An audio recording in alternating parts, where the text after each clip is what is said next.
मैं राजीव कुमार, प्रवक्ता जीव विज्ञान, GRV इंटर कॉलेज राठ हमीरपुर।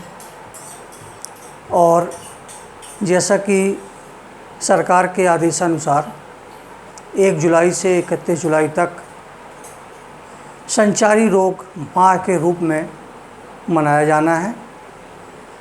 संचारी रोग या संक्रामक रोग, प्रत्येक दिन कुछ न कुछ संचारी रोगों के बारे में, चाहे वो स्लोगन हो, पोस्टर हो, शपथ ग्रहण हो, वाद विवाद हो, कुछ न कुछ संचारी रोगों के बारे में जानकारी देकर बच्चों को, अभिभावकों को, सामान्य जनता को संचारी रोगों से अवगत कराना। क्योंकि बरसात के मौसम में जैसे ही बरसात शुरू होती है, संचारी या संक्रामक रोगों का आगमन हो जाता है और ये बड़ी तेज़ी से एक व्यक्ति से दूसरे व्यक्ति में फैलती है। इससे पहले भी हमने 1 जुलाई से संक्रामक रोगों के बारे में बताना शुरू किया था। चूँकि इंटरमीडिएट बोर्ड एग्ज़ाम के कोर्स में मानव स्वास्थ्य एवं रोग एक चैप्टर है और उस चैप्टर में संक्रामक रोग, असंक्रामक रोग के बारे में हम लोगों को पढ़ना है। तो चूँकि संचारी रोगों के बारे में हम लोग पढ़ ही रहे हैं, इसके साथ साथ कल 15 जुलाई से शासन के निर्देशानुसार ऑनलाइन क्लासेस चलना है। तो हमारा जो पढ़ाने का पर्पज़ है वो माननीय जिलाधिकारी, माननीय मुख्यमंत्री उत्तर प्रदेश शासन को प्रत्येक दिन कुछ न कुछ संचारी रोगों के बारे में ऑनलाइन के माध्यम से प्रेरित करना है। पूर्व की कक्षाओं में हम लोगों ने पढ़ा, संचारी रोग या संक्रामक रोग वे रोग होते हैं जो एक व्यक्ति से दूसरे व्यक्ति में किसी न किसी माध्यम से एक व्यक्ति से दूसरे व्यक्ति में फैल जाते हैं। इसी को हम कह सकते हैं कम्युनिकेबल डिसीज या इन्फेक्शियस डिसीज। तो अब इनमें जो संक्रामक बीमारी होती हैं, इनके लिए माध्यम की आवश्यकता होती है।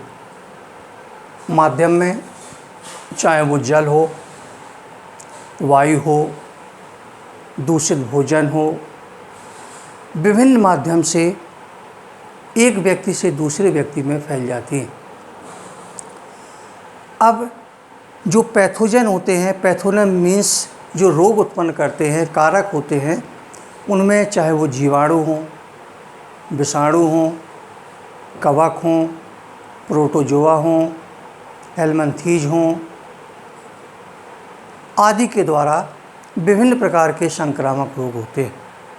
इससे पहले हम लोगों ने मलेरिया, डेंगू, चिकनगुनिया आदि रोगों के बारे में पढ़ा।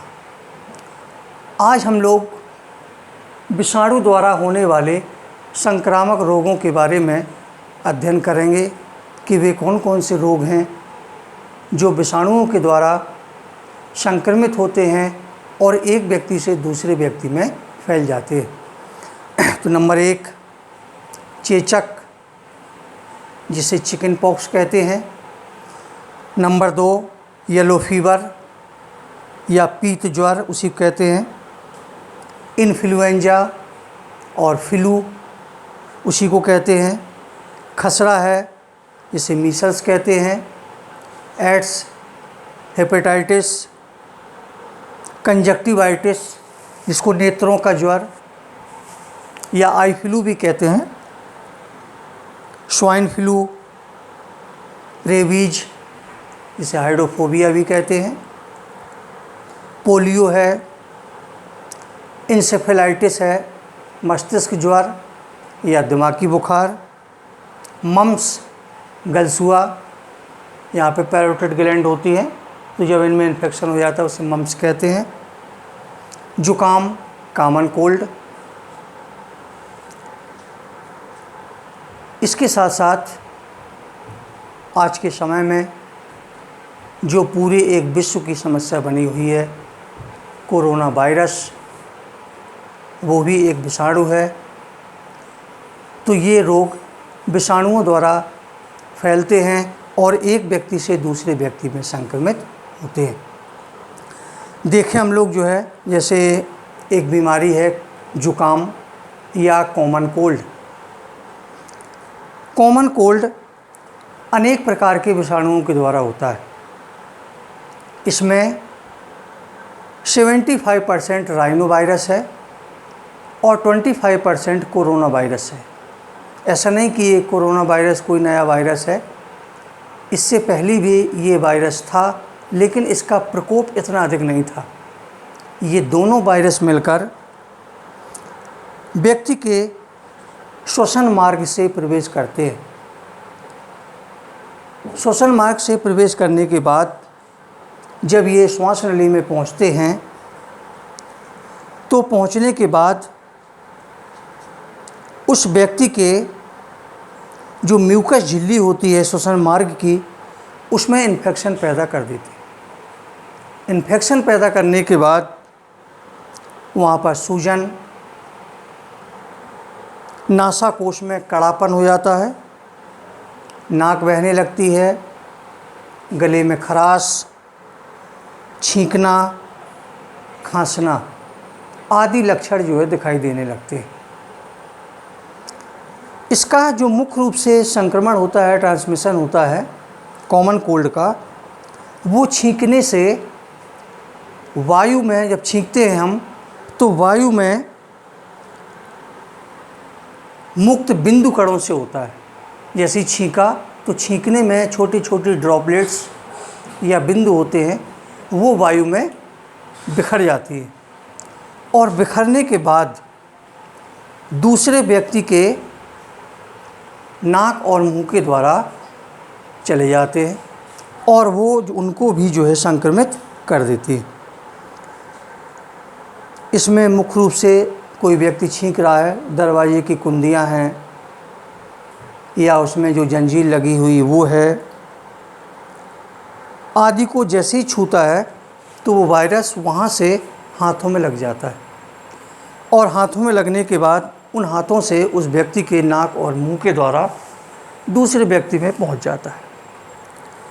पहुँचने के बाद इसका संक्रमण लगभग 10 दिन तक रहता है और 10 दिन के बाद यदि इसका समय से उपचार कर लिया जाए, उपचार में एस्पिरिन है, नेजल स्प्रे है जो कि नाक में डालने वाला स्प्रे होता है, और एंटीहिस्टामिन यदि औषधि का प्रयोग कर लेते हैं तो 8 से 10 दिन में ये रोग ठीक हो जाता है।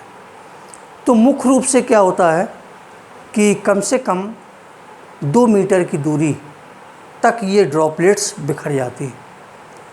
तो इस समय जैसा कि जो महामारी फैली हुई है कोरोना वायरस की, तो सोशल डिस्टेंस वो भी 2 मीटर रखी गई है। 2 मीटर तक दूर से हमें जो है खड़े होकर बात करना है, मास्क लगाना है, हैंड सैनिटाइज़र का उपयोग करना है, बार बार हैंड वॉश या लाइफबॉय से हम लोगों को जो है हाथ धोना है। चूँकि हाथ व्यक्ति का तुरंत नाक और मुंह पे जाता है, इससे इसके विषाणु एक व्यक्ति से दूसरे व्यक्ति में चले जाते हैं। अब अगला रोग यदि हम देखें, चेचक। चेचक छोटे बच्चों में विषाणुओं द्वारा, जिसका नाम है वेरिसेला जोस्टर, विषाणु से होने वाला यह एक रोग है जो एक व्यक्ति से दूसरे व्यक्ति में वायु के द्वारा फैल जाता है। और इस रोग का जैसे ही संक्रमण होता है, रोगी को तेज़ सर दर्द, बहुत तेज़ बुखार चढ़ता है। बुखार चढ़ने के बाद अगले दिन उसके शरीर पर छोटे छोटे दाने निकल आते हैं। दाने निकलने के बाद उस रोगी का जी मचलाता है, उल्टी भी हो सकती है, आँखें लाल हो जाती हैं और दूसरे तीसरे दिन चेहरे पर और संपूर्ण शरीर पर वो दाने बड़े बड़े हो जाते हैं। इसके बाद उन दानों में या उन दानों के अंदर मवाद या पस बनने लगता है। उस समय ये विषाणुओं का उग्र समय होता है, या ये कह सकते हैं कि क्रिटिकल कंडीशन आ जाती है। उनमें बहुत तेज़ खुजली होती है और यदि उसको खुजला दिया जाए और वो दाने यदि टूट जाएं तो वहाँ पर गड्ढे बन जाते हैं और वो गड्ढे बहुत मुश्किल में सही होते हैं। जलन बहुत तेज़ होती। धीरे धीरे 8 से 10 दिन बाद वो पपड़ी सूखने लगती है। सूखने के बाद वो विषाणु उस स्थान को छोड़कर वायु के द्वारा दूसरे सामान्य स्वस्थ व्यक्ति में पहुंच जाते हैं और उसको संक्रमित कर देते हैं। चूँकि इन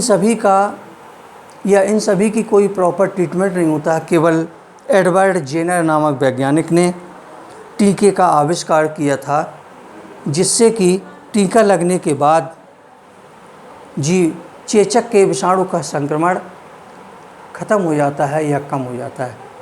शरीर में जब कोई भी रोग विषाणुओं के द्वारा होता है तो उस रोग के प्रति शरीर में अपने आप एंटीबॉडी बन जाती है। एंटीबॉडी मीन्स उस रोग से लड़ने की क्षमता या अन्य रोग से लड़ने की क्षमता, और उसके अंदर इम्यूनिटी उत्पन्न हो जाती है, रोग प्रतिरोधक क्षमता, और उस क्षमता से उस व्यक्ति को फिर चेचक का वायरस अटैक नहीं कर पाता है। तो चूँकि इसी प्रकार का एक रोग है खसरा, जो कि छोटे बच्चों में भी होता है, रूबियोला नामक विषाणु से होता है। इसके साथ पोलियो भी विषाणु से होता है। दूषित भोजन और जल के साथ ये बच्चों की आंत में पहुंच जाता है और आंत की दीवार को इन्फेक्टेड करके उस व्यक्ति के हाथ या पैर को पैरालाइज कर देता है। इसके बाद अगला रोग यदि हम देखें तो रेबीज या हाइड्रोफोबिया, हाइड्रो माने जल और फोबिया मीन्स होता है डर, अर्थात रेबीज के वायरस कुत्ता, बिल्ली, गीदड़ आदि में पाए जाते हैं। यदि कोई कुत्ता इस विषाणु से संक्रमित होता है या इस विषाणु के जो वायरस होते हैं वो कुत्ते की लार में पाए जाते हैं, जैसे ही कुत्ते ने काटा वो विषाणु उस व्यक्ति के शरीर के अंदर प्रवेश कर जाते हैं और लगभग 6 माह बाद वो लक्षण उभर कर आते हैं। लक्षण उभरने के में सबसे पहले उस व्यक्ति को पानी से डर लगता है। जब व्यक्ति पानी पीना बंद कर देगा या पानी से डरेगा तो उसकी जो श्वास नली है वो जो है धीरे धीरे सूखने लगती है और उस व्यक्ति की आवाज़ कुत्ते के भौंकने के समान निकलने लगती है और धीरे धीरे श्वास नली के चिपक जाने से ग्लोटिस और एपिग्लोटिस के आपस में चिपक जाने से उस व्यक्ति की मृत्यु हो जाती है। ऐसे व्यक्ति यदि दूसरे सामान्य स्वस्थ व्यक्ति को काट लेते हैं तो वो भी व्यक्ति संक्रमित हो जाते हैं। इस प्रकार से आज हम लोगों ने कुछ संक्रामक रोग जो कि विषाणुओं के द्वारा उत्पन्न होते हैं के बारे में पढ़ा। इसी क्रम में हम लोग अब आगे जो है जीवाणुओं के द्वारा रोगों के बारे में अध्ययन करेंगे। थैंक यू, धन्यवाद।